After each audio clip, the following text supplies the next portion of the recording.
Hello everyone, I welcome you to the channel of Medication. We are starting with a yet new subject, that is community medicine associated with the microbiological aspects, and this time the topic of discussion is going to be coronavirus. See, the coronavirus is very important, and coronavirus is a very potent long answer question which can be asked to you in the university examinations, as well as is very important for PG exams as well. Corona virus जब भी question में आएगा तो आप किन किन heading के अंदर में कोरोना वायरस को लिखेंगे. First will be your introduction, second will be your epidemiological triad. ठीक है, एक ट्रायड रहता है जिसमें तीन चीज़ें रहती है. अगर कोई भी डिजीज़ कम्युनिकेबल है तो आपको वो इसी तीन चीज़ों के अंदर, तीन हेडिंग्स के अंदर बताना होता है. मतलब उसका एजेंट क्या है, होस्ट कौन सा इन्वॉल्व है, और what are the environmental factors. Okay, agent मतलब आपको पता है कि corona virus disease is caused by corona virus, host is human being, and then environmental factors. Environmental factors are like कि कौन से सीजन के अंदर ज़्यादा देखा गया, किस सीजन के अंदर ज़्यादा डेथ हुई, like that. What are the clinical features that will help you to diagnose that if it is a case of coronavirus clinically. Next is the lab diagnosis. Laboratory में कैसे आप लोग कंफर्म करते हैं कि this is a case of corona virus. Next is your preventive health measures. Preventive health measure, देखो community medicine का एक इंटीग्रल पार्ट है कि आपको प्रिवेंशन बताना होता है. Preventive health measures. Then national health policies, all the health policies which have been initiated by the government of India, those we will discuss. And last is your vaccination schedule or the vaccination drive. See, vaccination available for COVID can actually be asked as a separate question, so this will be our in another video. This is a separate short answer question. अभी के लिए अपन ने क्या क्या पढ़ना है, देखो introduction, epidemiological triad जिसके अंदर अपन एजेंट, होस्ट और एनवायरमेंट फैक्टर्स पढ़ते हैं. Next will be your clinical features. Next is your laboratory diagnosis, and then you have your health measures. ठीक है, कौन कौन से हेल्थ मेजर प्रिवेंशन के लिए लेते हैं, and the end point will be our national health programmes. ठीक है, तो ये सब चीज़ें अपने को आज कोरोना वायरस के अंदर डिस्कस कर रही हैं. कोरोना वायरस के अंदर सबसे पहली बात जो आपको याद रखनी है उसका इंट्रोडक्शन. आप सबको पता है that it is a viral disease. ठीक है, और वायरल डिजीज़ है, और क्या नाम है उसका, एजेंट का, कोविड-19. ठीक है, 19 because it was started in year 2019. ठीक है, इट वॉज स्टार्टेड फ्रॉम, जैसे आपने ये याद किया कि इट वॉज स्टार्टेड इन 2019, ऐसे ही याद कीजिए it is started in, it was started from Wuhan city. Which city? Wuhan city in the Hubei province, China के अंदर में इसको स्टार्ट किया गया था, या कह लीजिए कि हो गया था, right. And the first case was reported on 17th November 2019. Okay, now it was declared as PHEIC. What is PHEIC? That is Public Health Emergency of International Concern. Public Health Emergency बन गई थी ये एक international concern की. ठीक है, ये तीन बातें आपने इसकी इंट्रोडक्शन में लिखनी है, और आपको ये डायग्राम भी जो है बनाना है. बड़ा ही सिंपल सा डायग्राम है, इसमें चार चीज़ें आपको याद रखनी होती हैं. याद रखिए SMLE है ना, अपन पेपर देते हैं ना SMLE का, है ना, बस वो USMLE होता है, या अपने को याद रखना है SMLE. What is SMLE? S से होता है स्पाइक प्रोटीन. कौन सा प्रोटीन? Spike protein. M से होता है मेम्ब्रेन प्रोटीन. L से होता है lipid part of envelope, and E से होता है एनवेलप प्रोटीन.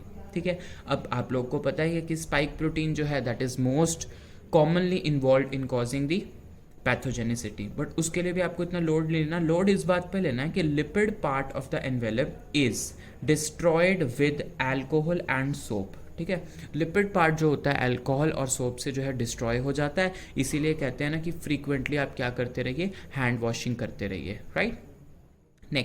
नेक्स्ट अपना इंट्रोडक्शन पार्ट यहीं तक था. ठीक है, आपने इसमें क्या लिखना है, तीन बातें लिखनी है. फर्स्ट कि it is a viral disease कोविड-19, क्योंकि 2019 में स्टार्ट हुआ था वुहान से, हुबी से, चाइना के अंदर 17 नवंबर 2019 को पहला case. Then it was declared as PHEIC, public health emergency of international concern. चौथी बात SMLE याद रखेंगे. ठीक है, ये अपना हो गया introduction. Next is your agent, कि अब कौन सा एजेंट जो है इसमें इन्वॉल्व रहता है. लेकिन उससे पहले एक चीज़ याद रखो please, that on December 8th 2019, December 8, पिछली डेट क्या थी 17 नवंबर 2019, अब वाली डेट क्या है December 8 2019 में there were several cases of pneumonia of unknown aetiology. Pneumonia of unknown aetiology का क्या मतलब होता है? बट बिफोर हम एजेंट स्टार्ट करें, let us not forget that in December 8 and 2019 there were several cases of pneumonia of unknown etiology। Pneumonia हुए जा रहा था और पता नहीं लग रहा था कि इटियोलॉजी क्या है, क्या कॉज है, ठीक है। और निमोनिया होने की वजह से पेशेंट्स को ARDS हो रहा था, एक्यूट रेस्पिरेटरी डिस्ट्रेस सिंड्रोम या फिर एक्यूट रेस्पिरेटरी फेलियर, ठीक है। अब ये अपना इंट्रोडक्शन पार्ट कंप्लीट हो गया। अब अपन पढ़ने वाले हैं एपिडेमोलॉजिकल ट्रायड। इंट्रोडक्शन पार्ट हमने कवर कर लिया, अब हम पढ़ेंगे एपिडेमोलॉजिकल ट्रायड। एपिडेमोलॉजिकल ट्रायड में मैंने आपको पहले भी बताया, there are 3 factors, one is your agent, other one is your environment and then your host, ठीक है। तो एजेंट, अभी एजेंट क्या है? एजेंट आप लोगों को पता है, एजेंट है कोविड-19। अगर आप चाहें तो इसमें डायग्राम बना सकते हैं जो मैंने अभी आपको दिखाया था। कोविड-19, यहाँ से इस वाले पॉइंट से आप साइकिल को शुरू करेंगे, ठीक है। January 7, 3 डेट्स मैंने अभी तक आपको बताई हैं। पहली थी 17 नवंबर, दूसरी थी 8 दिसंबर, तीसरी है 7 जनवरी, ठीक है। 8 दिसंबर और 7 जनवरी, ठीक है। 7 दिसंबर को क्या हुआ कि चाइनीज अथॉरिटीज ने कहा कि ये एक कोव वायरस है। कौन सा वायरस है? कोव वायरस है एज अ कॉज, क्योंकि अभी तक निमोनिया अननोन इटियोलॉजी का था। लेकिन 7 नवंबर को 7 जनवरी को चाइनीज अथॉरिटीज ने कहा कि it is a CoV virus, ठीक है। उसके बाद क्या हुआ? न्यू स्टेन जो था उसको नाम दे दिया गया SARS-CoV-2। उसको क्या नाम दे दिया गया? SARS-CoV-2, right. Now in India on 30 जनवरी 2020 को केरला के अंदर में फर्स्ट केस रिपोर्ट हुआ, ठीक है। अभी तक मैंने आपको 4 डेट्स जो हैं बता दी हैं।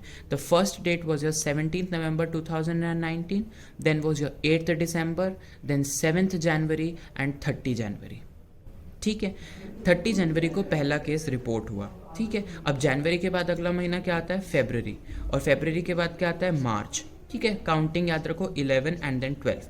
11 फरवरी 2020 को क्या हुआ? इसका नाम हमने रख दिया था SARS-CoV-2, SARS-CoV-2, ठीक है। और 12th मार्च को it was declared as a pandemic by WHO। 12th मार्च को it was declared as a pandemic by WHO। तो सिंपल डेट रिवाइज करते हैं अपन। First date was your 17 November 2019 that started from the Wuhan city, जो China के अंदर first case आया। December 8 में निमोनिया ऑफ अननोन इटियोलॉजी, 7 जनवरी के अंदर में कोव वायरस है ऐसा माना गया था।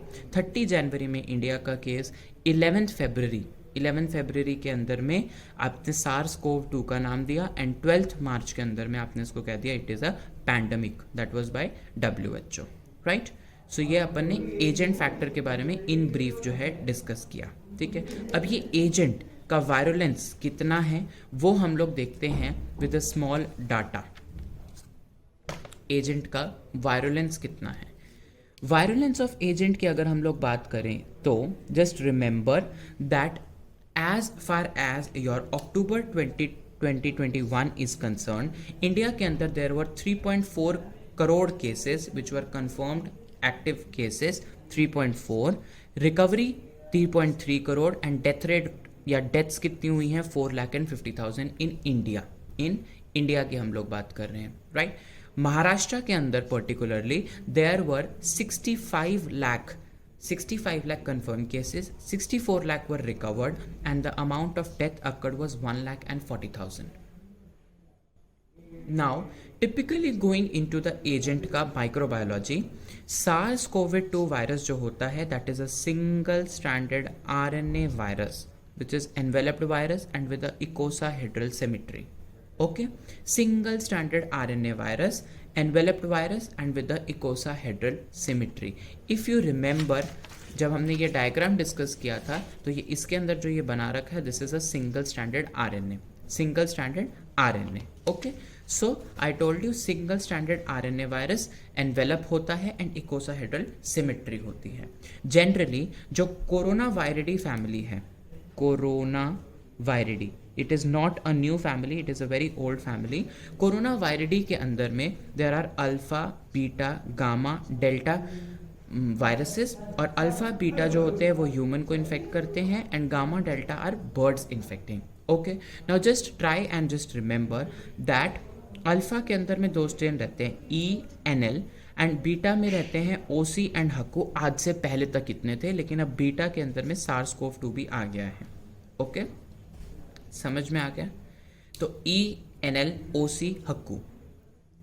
ओके फाइन, पंजाबी में याद रख सकते हो, एदे नाल ओ सी हक्कू. ठीक है, इसके साथ वो थी हक्कू. राइट, सो ये स्टेन्स हुआ करते थे पहले, लेकिन आजकल SARS-CoV-2 भी ऐड हो चुका है. Okay, this was your agent factor. अब अपन क्या फैक्टर करेंगे? Host factor. होस्ट फैक्टर के हिसाब से देखो अभी कौन कौन से होस्ट इन्वॉल्व होते हैं और कौन कौन से होस्ट जो हैं वो ज़्यादा खतरे पे हैं, उसको आपने याद रखना. ठीक है, तो a report of WHO China joint commission on corona virus disease 2019 बताता है कि मेल जो होते हैं वो ज़्यादा इन्फेक्टेड होते हैं फीमेल से. ठीक है, और याद रखिए मेल 4.7, फीमेल 2.8%. ये केस फैटेलिटी रेट है, मतलब कितने लोग मर गए कोरोना वायरस की वजह से. Male 4.7%, female 2.8%. ठीक है, वैसे भी अगर आपको किसी डिजीज़ का याद नहीं आ रहा पेपर में, remember male are more infected than female. Okay, आपको पता है कि अगर कोई कोमॉर्बिडिटी हो गई तो डेथ जो है ज़्यादा होती है. ठीक है, समझ में आ गया? अब कौन कौन सी कोमॉर्बिडिटीज़ में क्या क्या केस फैटेलिटी है ये आपको याद रखने के लिए there is a beautiful mnemonic that is Chandigarh, Haryana cancer. Chandigarh मतलब CD, हरियाणा मतलब HR, and then is your cancer. तो CD that is cardiovascular disease and diabetes, Haryana that is hypertension respiratory, and cancer as it is. एक cardiovascular disease का आपको याद करना है that is 13.2, learn it. उसके बाद 9, 8.5, 8, 7.5. ठीक है, ये आपके पास हो गया comorbidity, and without comorbidity only 1.4% is involve. ठीक है, रिमेंबर ओल्ड एज, कितने ओल्ड एज के अंदर में? मोर देन 80 ईयर्स में, ओल्ड एज के अंदर में एंड मोर देन 80 ईयर्स में दैट इज 22% डेथ रेट और the case fatality rate. Okay, 22%. ठीक है, और चिल्ड्रन के अंदर में minimum mortality has been reported. Okay, so this was all about your host. Mail में ज़्यादा है, कोमॉर्बिडिटीज़ में ज़्यादा है, एंड ओल्ड एज पेशेंट्स के अंदर ज़्यादा मिलता है आपको. Now what is the mode of transmission and what is the incubation period? ठीक है, mode of transmission. See earlier we thought that it is bat. Okay, in fact today also many people say that it is bat, so it was thought to be a zoonotic disease कि ठीक है अगर किसी को bat खाएगा तो ही होगा. but my dear friend, you are always aware of this that there is a human to human transmission, और वो भी छोटा मोटा नहीं. See, अगर यहाँ पर 2 इंडिविजुअल्स अफेक्टेड हैं तो ये 4 को करेंगे, 4 वाले आगे जा कर के कितनों को करेंगे? 8 को करेंगे. फाइन, 4 वाले आगे जा कर के 8 को करेंगे. इस तरीके का जो आपके पास इस तरीके का जो आपके पास में एपिडेमिक होता है, उस एपिडेमिक को आप बोलते हो प्रोपगेटिव एपिडेमिक. ठीक है, फिर कुछ जनरलाइज्ड बातें कि ह्यूमन टू ह्यूमन ट्रांसमिशन क्यों हुआ? ओवर क्राउडिंग की वजह से. लेबरर्स माइग्रेट कर रहे थे एक जगह से दूसरी जगह पे, देन कंटामिनेटेड प्लेसेस को टच करने की वजह से, and then airborne infection. Okay, next part which is very important is your incubation period. 2 से 14 दिन तक ये रहता है, एंड 3 to 7 डेज मेजॉरिटी हम लोग कहते हैं. Okay, and what is the period of communicability? देखिए, जिस दिन सिम्टम्स आ रहे हैं उससे 3 दिन पहले तक और उसके 14 दिन बाद तक हम कहते हैं ये कम्युनिकेबल है, मतलब एक पर्सन से ये दूसरे पर्सन के अंदर में इन्फेक्शन कॉज कर सकता है. कितने सिम्टम से? 3 दिन पहले और 14 दिन बाद तक. इसीलिए आज किसी को सिम्टम आए, आज कोई पॉजिटिव आया, तो पिछले 3 दिन तक जो जो उसके कॉन्टैक्ट में थे आप सब कॉन्टैक्ट ट्रेसिंग करते हो और टेस्टिंग करते हो. ठीक है, this is the incubation period and period of communicability. Now, there are some definitions which are very important and which you should keep in mind. There is something known as asymptomatic cases. देखिए, वो cases जिनका कोई signs and symptoms नहीं होता and they remain undiagnosed are called asymptomatic. Remember, Indian medical council के हिसाब से 80% cases in India are asymptomatic and WHO के हिसाब से only 25% all over the world are those which are asymptomatic. Next is your pre-symptomatic. वो cases, प्रीसिम्टोमेटिक मतलब वो cases जिनके अंदर जो वायरस है वो अंडर इंक्यूबेशन है, अंडर इंक्यूबेशन पीरियड है, वो प्री सिम्टोमेटिक होते हैं। कंफर्म्ड केस, देखिए कुछ लोग आके बोलते हैं यार हमें तो ना कोल्ड था ना फीवर था, कुछ भी नहीं था यार, फिर भी बोल दिया कि तुम्हें कोविड है। Because the definition of confirmed cases like this, a person, एक आदमी whom the reports of laboratory testing for COVID-19 confirms infection irrespective of the clinical presentation of person. मतलब आपको कोल्ड है, कफ है, कुछ नहीं है, डज नॉट मैटर, अगर लेबोरेटरी ने कह दिया आपको है तो आपको है। Fine, this is the definition of confirmed case. Last is your suspected case. देखिए सस्पेक्ट आप कौन कौन से केस को करते हो? फीवर विद दोनों पॉइंट बहुत सेम है, इसलिए साथ साथ कराऊंगा। फीवर विद एक साइन ऑफ रेस्पिरेटरी डिजीज, कफ हो जाए, टेकिपनिया हो जाए, ब्रेथलेसनेस हो जाए, कुछ भी, one sign of respiratory disease and no other aetiology, पता नहीं लग रहा कि और तो कुछ भी नहीं है, ना निमोनिया ना डिप्थीरिया, कुछ भी नहीं है, तो fever with one sign of respiratory disease and no other aetiology, fever with one sign of respiratory disease and no other aetiology, ठीक है। लेकिन उसके साथ में क्या हो रहा है, अगर हिस्ट्री ऑफ ट्रैवल है from a state of high prevalence या फिर इट इज़ रिक्वायरिंग हॉस्पिटलाइजेशन, आप इनको सस्पेक्टेड केस बोलते हो कि यार ये तो हो सकता है कि इनको कोविड होगा, ठीक है। And contact with the confirmed और प्रोबेबल कोविड-19 केस, कि ऐसा कोई कोविड-19 का केस आया है, या तो वो कंफर्म कोविड है या फिर उसको हो सकता था कोविड, उसने जांच नहीं कराई लेकिन आप उसके कॉन्टैक्ट में थे, तो आप भी एक सस्पेक्टेड केस बन जाते हैं। Okay, next point is your clinical features. Now clinical features, everybody know that fever, tiredness, dry cough, aches and pains, nasal congestion, running nose, loss of smell and taste, very important, okay, sore throat, diarrhea, yes sir. And remember one very important data, that one after the 6th people infected, he or she requires treatment, okay. What are the severe symptoms? Severe symptoms, pneumonia, then SARS, severe acute respiratory syndrome by the cytokine storm की वजह से, kidney failure, sepsis की वजह से, and death due to multi organ failure. मतलब देखो SARS होता है severe acute respiratory syndrome, cytokine storm, because there is increased amount of cytokines, ठीक है, and they are responsible for causing inflammation, जिसकी वजह से एक्यूट रेस्पिरेटरी सिंड्रोम हो जाता है। नेक्स्ट सेप्सिस का मतलब होता है वायरस अगर आपके ब्लड में चला गया तो it reaches to kidney and it causes kidney failure, उसके बाद में it causes multiple organ failure, okay. और ये जो चारों मैंने बताया, pneumonia, SARS, kidney failure, multiple organ failure, this was by the revised guidelines of management of COVID-19, ministry of health family welfare, government of India, ठीक है। तो government of India की जो ministry of health and family welfare है, उसने severe pneumonia को,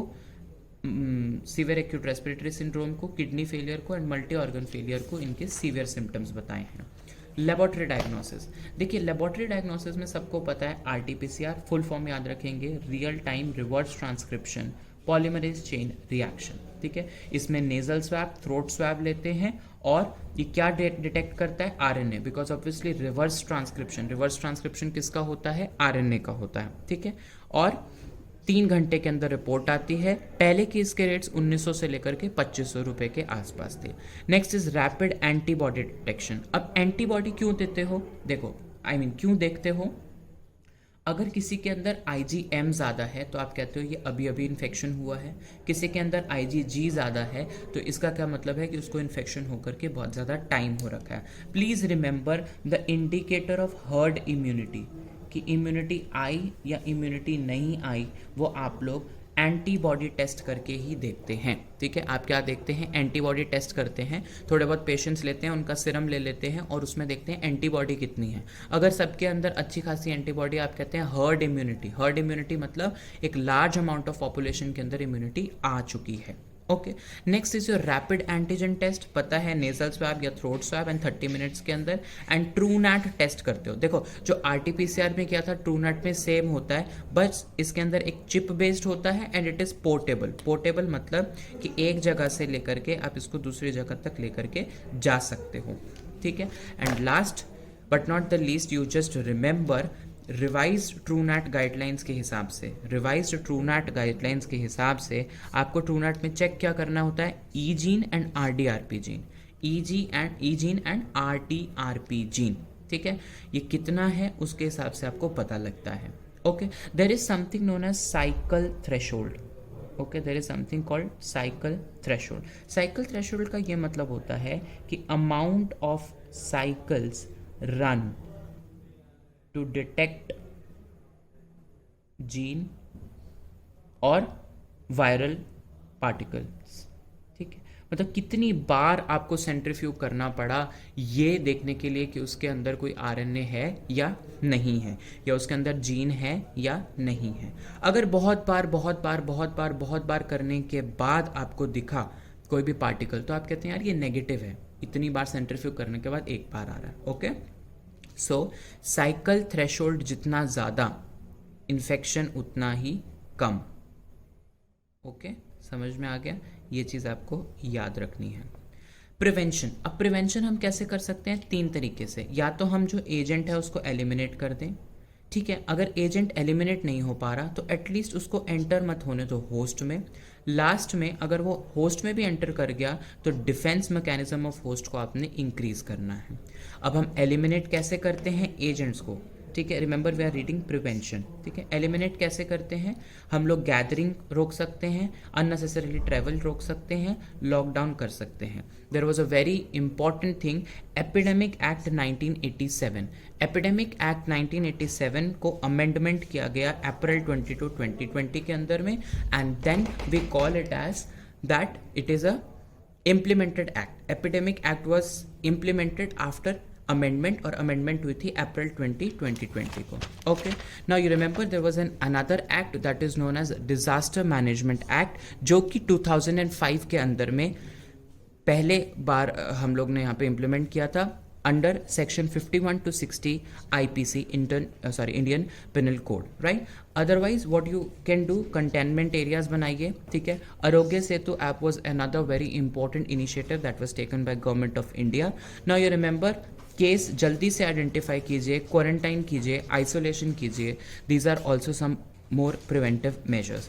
now you have something known as protective entry in the host. Now protective entry in the host मतलब क्या है कि अगर वहाँ पर वायरल पार्टिकल है तो आपको होस्ट के अंदर उसको एंटर नहीं करने देना। How will you stop it, you can use the face mask like N95 and N99, ठीक है। 95 का मतलब होता है that 95 pathogens, like 95% of the pathogens will be stopped outside, ठीक है। उसके अलावा social distancing, quarantine and hand hygiene is also important, ठीक है।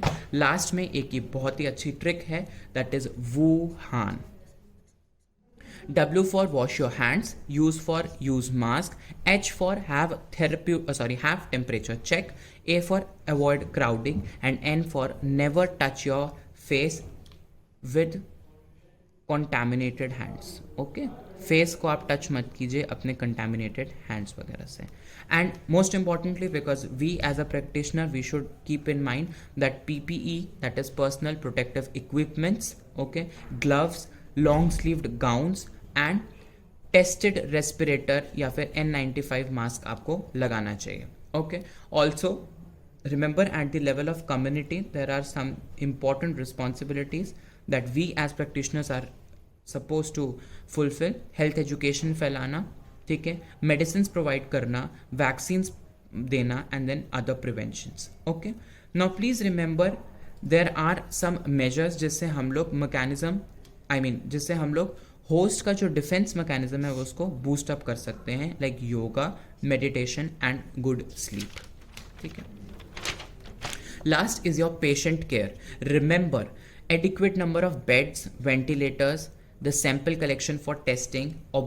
Obviously, as you have witnessed, की जो सेकेंड वेव आई थी वहाँ पर ऑक्सीजन बहुत ही ज़्यादा डिप्लीटेड थी, तो वहाँ ऑक्सीजन का जो रिक्वायरमेंट था वो बहुत ज़्यादा था देन दी सप्लाई। तो ये सब चीज़ें जो है आपको ध्यान में रखनी है। And if you are a CBME batch student, remember this comes under your EdCom module, that is acute ethics and communication, right.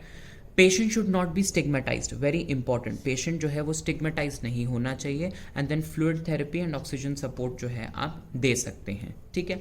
और इसके अलावा क्या मेजर्स लिए गए, if you remember dead bodies were not handed over to the patient's relatives, okay, for cremation purpose, right.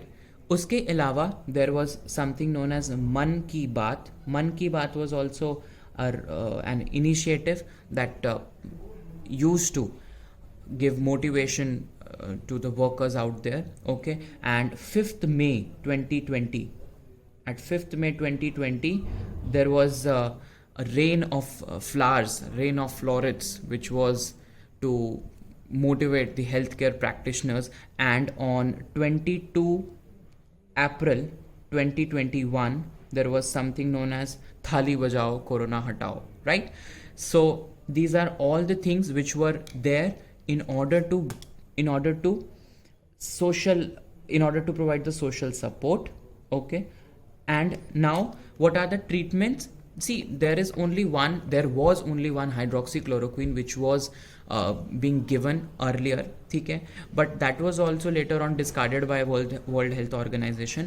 So azithromycin, doxycycline, vitamin C, zinc, remdesivir, ivermectin and etc. All these things are there. There is something known as cocktail regimen,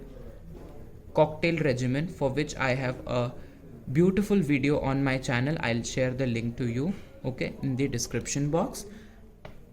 So this is the perfect time when I should take a leave from you all. Do not forget to like, do not forget to subscribe, and kindly share with everybody who can be benefited from this, okay. There is also a Telegram channel you can join, link to which will be in the description box for notes. Thank you.